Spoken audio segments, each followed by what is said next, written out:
What if Tyson Fury were to beat Alexander Usyk? What would be the implications for his career, for the heavyweight division, and for the sport of boxing as a whole? First and foremost, provided there was no controversy and no desire for a rematch, then he would have proven himself to be the #1 heavyweight in the world. He would have established a new lineage, since the last lineage was broken when Lennox Lewis retired as champion, and there hasn't been another undisputed champion since. Vladimir Klitschko was seen by some as the founder of a new lineage, but since his brother Vitaly was also a world champion during most of his reign, that claim can be disputed. But if Tyson Fury were to beat Usyk, any arguments about who the true champion is would be laid to rest. Moving forward, only Anthony Joshua would obstruct his claim of being the best heavyweight of his generation, providing that AJ hasn't lost to someone else in the meantime. Alexander Usyk would be Tyson Fury's 7th world title fight. In order for him to stake a realistic claim next to all-time greats such as Muhammad Ali, Lennox Lewis,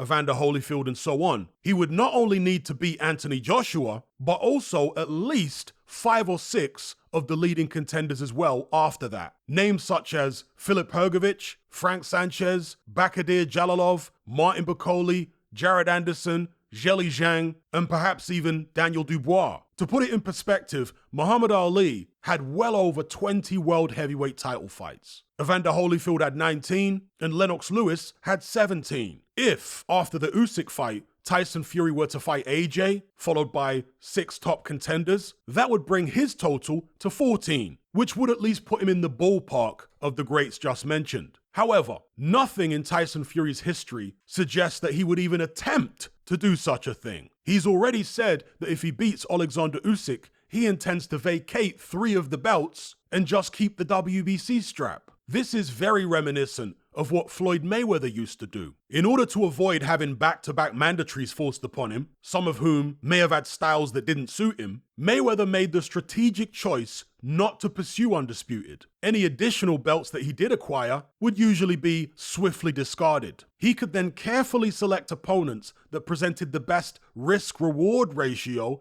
as he saw it. Any accusations of him avoiding certain fighters would be met with a range of carefully crafted deflections and excuses. That guy needs to prove himself by beating someone else first. That guy needs to avenge his losses before he can fight me. I'm not going to fight that guy. I'm retired. Mayweather glamorized having an unbeaten record to an extent never before seen in the history of boxing. He made it his #1 selling point, and as such, went to great lengths to preserve it. As well as being careful about who he fought and when he fought them, he developed a very defensive, low-volume, safety-first boxing style, which was designed to minimize any risk of being hit and therefore of losing. While his strategy was undoubtedly very clever, both in and out of the ring, it was one which relied heavily upon constantly lying to the public and producing boring 12-round performances in his fights. The interest he attracted was primarily from people who were absolutely desperate to see him lose. The fact he never actually did, and that his fights usually turned out to be anticlimactic, left fans in a perpetual state of frustration and disappointment. As great as Floyd Mayweather was, he had a terribly negative influence on American boxing, as countless other fighters tried to follow his clever but very cynical blueprint. An unprecedented emphasis was placed on fighters preserving their unbeaten records. As a result, cherry-picking vastly increased throughout the sport,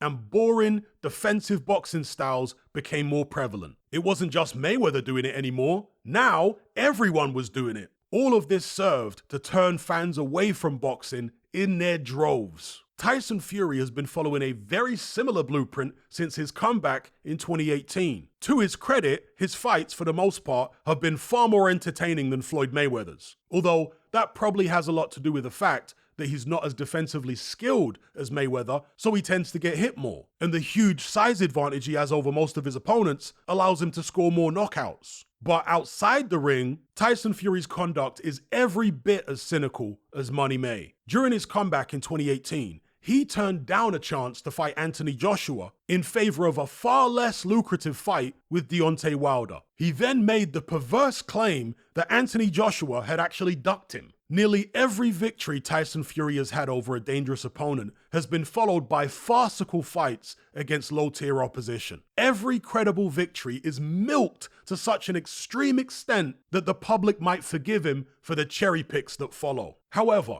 by early last year, the public had grown weary of Tyson Fury's cynical tactics and began to turn against him. The jig was up. In order for Tyson Fury to keep getting big paydays, he would be forced to face tough opposition again far sooner than he wanted to. He absolutely despises those of us who pressured him into taking this fight with Alexander Usyk at this juncture. If he were to win, he would almost certainly want to punish us. If you think that Tyson Fury's been taking liberties up to this point with his cherry picking and what have you, you can't even imagine how much worse it would be if he beat Alexander Usyk. Both he and all of his fans and lackeys in the media would see it as a mandate to turn heavyweight boxing into an absolute circus, aided and abetted by the WBC. We'd probably get a fourth Wilder fight, a fourth Chisora fight, a fight with his mate Joseph Parker where neither of them hit each other. He might even dig David Haye and David Price up out of the grave. If you think Tyson Fury's been bad up to now, you ain't seen nothing compared to what would happen if he beat Usyk.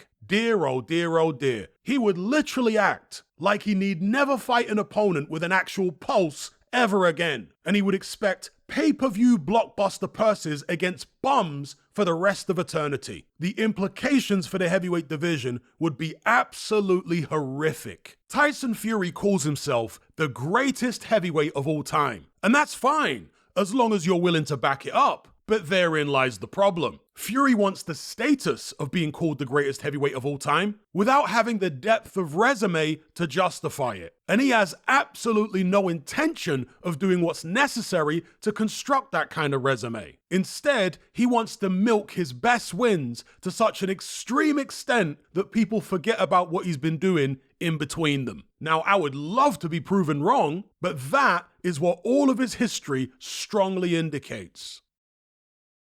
And before I go, I want to give a shout out to all the new subscribers to my Patreon page. I cover loads of different topics in my weekly podcast, as you can see on screen right now, from current events to deep dives down the rabbit hole and everything in between. I'm really enjoying the feedback and the discussions we've been having on there lately. So if you'd like to join the conversation, just click the link in the description box below.